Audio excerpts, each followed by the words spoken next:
رحمت اللہ علیہ بہت بڑے عالم دین گزرے ہیں، انہوں نے ایک عجیب واقعہ لکھا ہے کہ ایک مرتبہ امیر المومنین سسر پیغمبر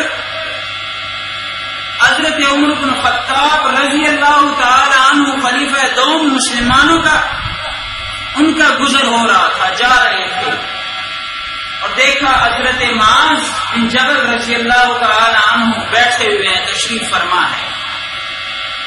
تو امیر المومنین حضرت عمر بن خطاب رضی اللہ تعالی عنہ نے ایک بات پوچھی اور وہ عجیب بات ہے، میں صحابہ کی بات کر رہا ہوں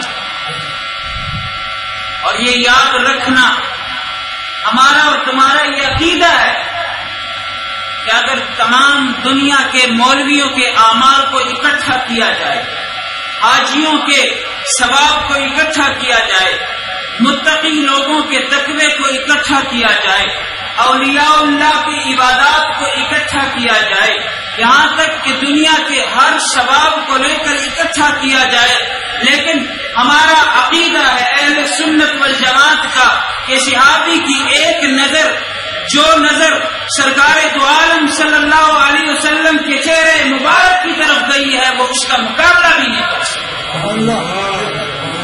ہم اولیاء کے قائل ہیں، ہم پیروں کو مانتے ہیں، لیکن میں صحابہ کی بات کر رہا ہوں کہ تمام پیروں کے اعمال کو، ہمارے اعمال کو اکٹھا کیا جائے تو صحابی کی ایک نظر قیمتی ہوتی ہے جو میرے پیارے آقا کے چہرے کی طرف لکھی ہے۔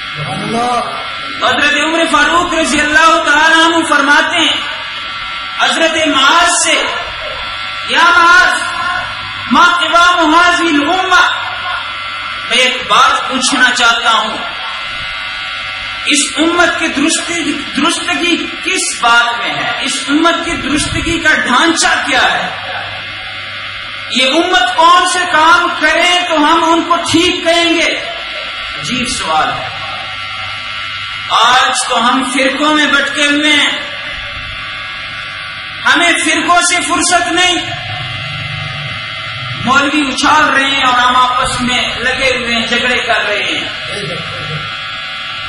آئیے ابن جریر طبری رحمت اللہ علیہ کی یہ بات آپ کے سامنے پیش کرتا ہوں کہ امت کب ٹھیک بنے گی، امت کا ڈھانچہ کب درست ہوگا۔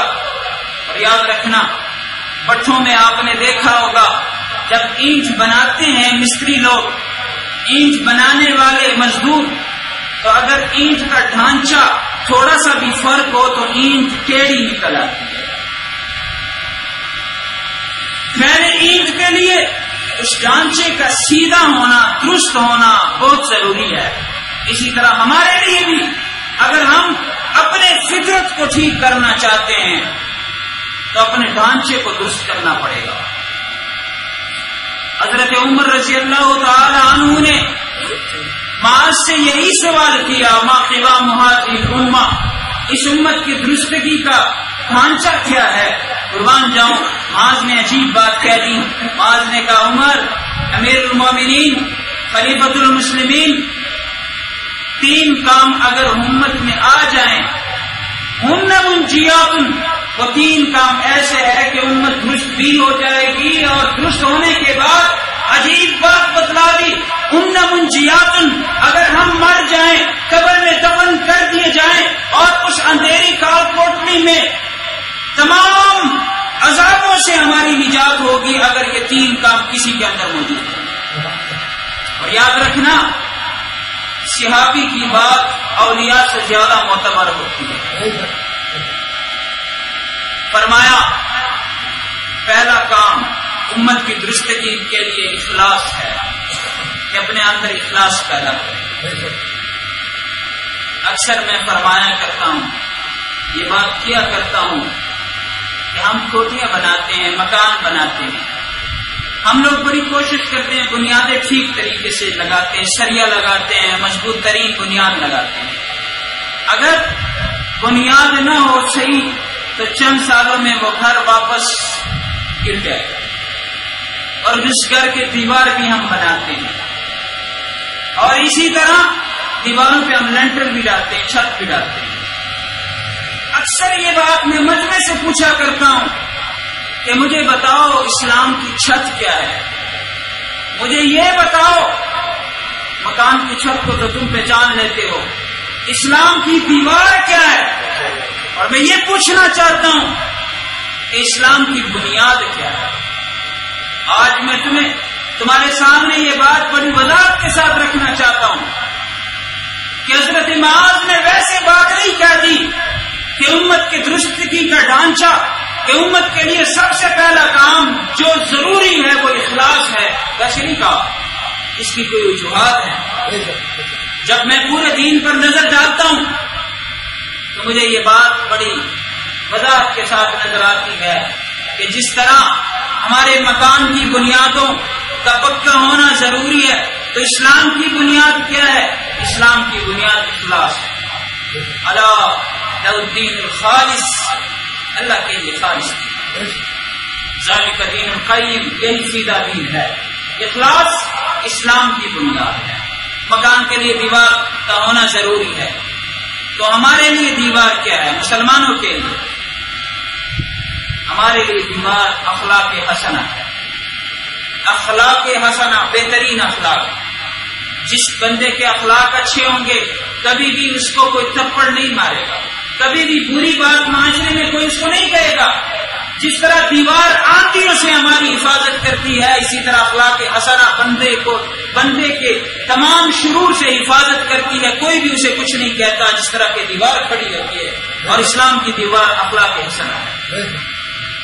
اور تیسری چیز، اسلام مکان کا چھت ہونا ضروری ہے۔ چھت نہ ہو تو بارش آ جاتی ہے، بارش بھی آتی ہے، گرمی میں گرمی سے، سردی میں سردی سے بندہ مر جاتا ہے۔ تو اسی طرح اسلام کے لیے چھت کا ہونا بھی ضروری ہے، اور مسلمانوں کا چھت اخلاق حسنہ ہے۔ مسلمانوں کا چھت اعمال حسنہ، اچھے اعمال ہے۔ چنانچہ ایک مرتبہ مسجد نبوی میں صحابہ سوئے ہوئے آرام فرما رہے تھے، رسول اللہ صلی اللہ علیہ وسلم آئے، تم یا بلال اٹھو، تمام صحابہ کو جگا دیا۔ یا رسول اللہ صلی اللہ علیہ وسلم، اندھیری رات، آدھی رات کیوں جگایا؟ خیریت تو ہے۔ بلال کو بھیجا، امہات المومنین کے دروازوں پہ جاؤ اور امہات المومنین کے دروازوں پر کھٹکھٹاؤ اور تمام میری بیویوں کو جگا دو، نماز پڑھے، اور تم لوگ بھی نماز پڑھنا شروع کر دو، جلدی کرو۔ یا رسول اللہ صلی اللہ علیہ وسلم، اس سے پہلے تو کبھی بھی ایسا نہیں ہوا، آپ نے ہمیں نہیں جگایا، کیا وجہ ہے آج؟ فرمایا آسمان سے ایسی مصیبتیں آ رہی ہیں، جب میں نے دیکھا اس کے روکنے کا کوئی طریقہ نہیں سوائے اس کے کہ ہم آ کر نیت باندھیں اور رب کے سامنے اپنی جبین کو جھکا دیں اور نوافل ادا کرے، تہجد ادا کرے۔ تو یہ ہمارے لیے چھت ہے۔ کوئی 2 رکعت نماز پڑھتا ہے پریشانیوں میں، رب سے دعا کرتا ہے، یہ ہمارے لیے چھت ہو جاتا ہے۔ مسلمانوں کے لیے اچھے اعمال کرنا یہ چھت کے معنی ہے۔ تو میں عرض کر رہا تھا، معاذ نے کہا، حضرت عمر نے سوال کیا، ما قوام هذه الامہ، امت کی درستگی کا ڈھانچہ کیا ہے؟ تو حضرت معاذ نے فرمایا 3 کام کرنے ضروری ہیں امت کے لیے۔ ایک کام اخلاص، اور یاد رکھنا اخلاص ہماری مسلمانوں کی بنیاد ہے۔ بنیاد جو بھی قدم کسی کے ساتھ معاشرے میں اٹھانا ہے، اخلاص کے ساتھ اٹھانا ہے۔ اور اگر اخلاص نہیں ہوگی، میں تو کہتا ہوں اخلاص کی پاور یہ ہے کہ کوئی بندہ اخلاص کے ساتھ ایک نیکی کر جائے تو رب کریم 700 گنا تک پہنچا دیتا ہے، اور اگر اس میں تھوڑی سی بھی ریا آ جائے تو کسی کام کی نہیں بنے گی۔ دوسرا کام، حضرت معاذ رضی اللہ تعالیٰ عنہ نے فرمایا، حضرت معاذ رضی اللہ تعالیٰ عنہ نے فرمایا دوسرا کام جو امت کی درستگی کے لیے ہے وہ نماز ہے۔